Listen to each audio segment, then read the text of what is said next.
Imagine being told to pay child support for a kid that is not yours or go to jail. That was the order the state handed down. Shelby County Juvenile Court forcing him to pay for a child that is not. These men are being forced to pay for children that aren't theirs. Let's hear their reasoning.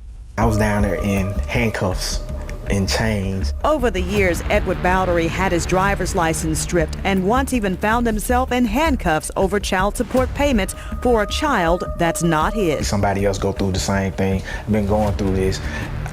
Headaches. This mound of paperwork shows a juvenile court judge ordered him to pay child support even before the birth. I didn't do a voluntary acknowledgement. I didn't sign the birth certificate. All I knew is we legitimated the child in your name. Bowdery asked several judges during several hearings for a DNA test, but no judge ordered one. I said, how did I even get put on child support? And I never said this was my child.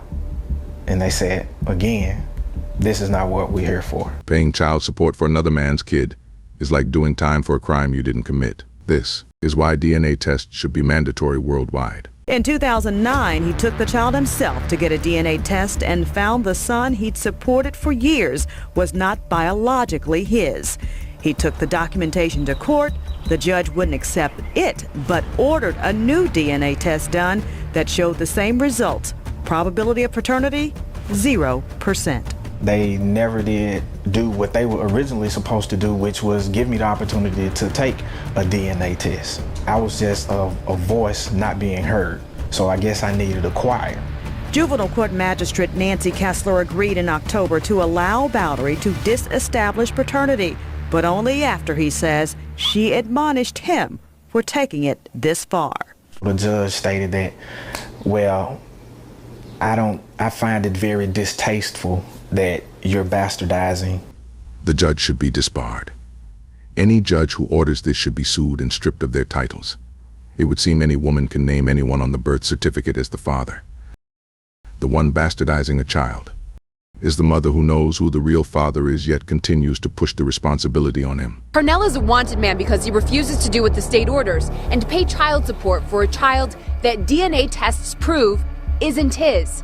A child he doesn't even know. I haven't even had a chance to really speak to him. Carnell Alexander still owes more than $30,000 to the state for a child that's not his because the mom wrote his name down because she needed to name someone in order to get welfare benefits. And I had to put him down as the father. That was the only way I can get the system.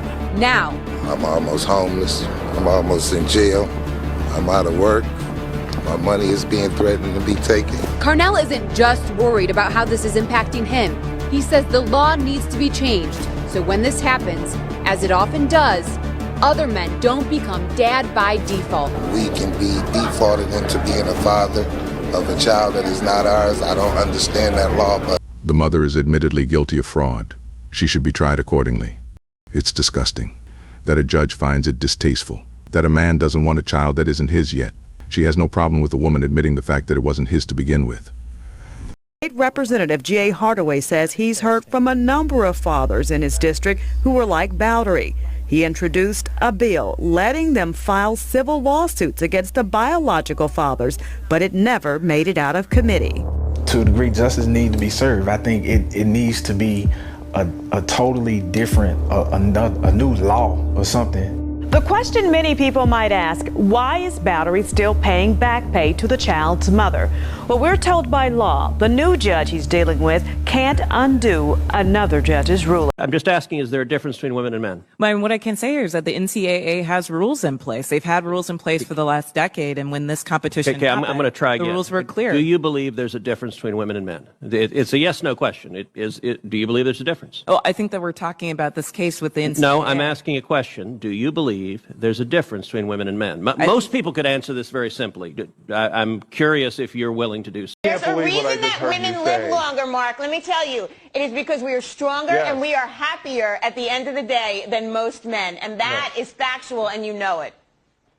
When men are married to women who scream like you, they just want to die sooner. He called. Imagine coming home after a long shift, and her voice is the first thing you hear. Okay, so me and my friend, a platonic homeboy, We went somewhere last night and we had to get out the car like 3 times. Okay. And he didn't open my door not a single time. So I let it go by a couple times, and then I said, now that's your 3rd time not opening my door. And he was like, well, I feel like that's romantic. And I said, wait, this is a common courtesy. Okay? I know we just boys, okay? I know we just boys, but I am still, okay? Treat me like a lady. Disregard the mustache and the whiskers down here, okay? I am very much still a feminine woman. Open my door. Open my door. Ladies, you can't expect a man to treat you like a girlfriend or wife if he's just a friend. If the roles were reversed, and he expected her to treat him as her husband or boyfriend when they're just friends, she would look at him like he's crazy. I said black men are the problem, right? Obviously, I was trolling. But I will say this. Black men are the most difficult to date, and here's why. Now, just for a little backstory, I've never dated outside of my race, so every guy that I've dated has been black. Got another announcement here today. The biggest super fight in grappling history. We signed it actually. I signed this maybe an hour and a half ago. So I got the contract here to prove. Yeah, but bust it out. Uh-oh. The biggest super fight in grappling history? Really? I mean, yeah, it might be. But now we're talking the most decorated female athlete of all time, Gabby Garcia, has put pen to paper to face me on my own event. So we're talking 10, 11-time world champion, 4-time ADCC champion. You have been joking around about this forever. In her competitive career. And ladies and gentlemen, Craig Jones quickly out on the legs. Heavy pressure from Gabby Garcia to sprawl here. Wondering what his method of victory is going to be, Gabby Garcia. Oh my God. Playing half guard here. Oh. It's the triangle. There you go, my brother. Oh, we got Renato Laranja in the corner. He's going she does! The rear naked choke gets the job done. Craig Jones is the world's first jiu-jitsu intergender champion. You dumb motherfucker. In all seriousness, shout out to Gabby Garcia for being a good sport. More often than not, of all the relationships that you've had, do you end the relationship or does the guy? I've ended every single relationship. What about you? I've also ended every single relationship. How many relationships have you been in? 3. What about you? 3. What about you? Mostly me. How many relationships have you been in? 4 or 5. What about you? I've ended them all, I think like 5. I've ended them all and I've only been in 2. What about you? 5 or 6, and only once has somebody else ended the relationship. What about you? 75% me, 8 or 9 relationships. 4 relationships and I've ended all of them. Ended all 3. Whoa. So hold on. A typical complaint I hear from women is, why are men so commitment phobic? Why are men scared of commitment? Why don't men want to get married? All of you, it's almost unanimous, have ended all of your relationships. Can I add Once something? you get commitment, you overwhelmingly end. Can I? He ain't lying. See you next time.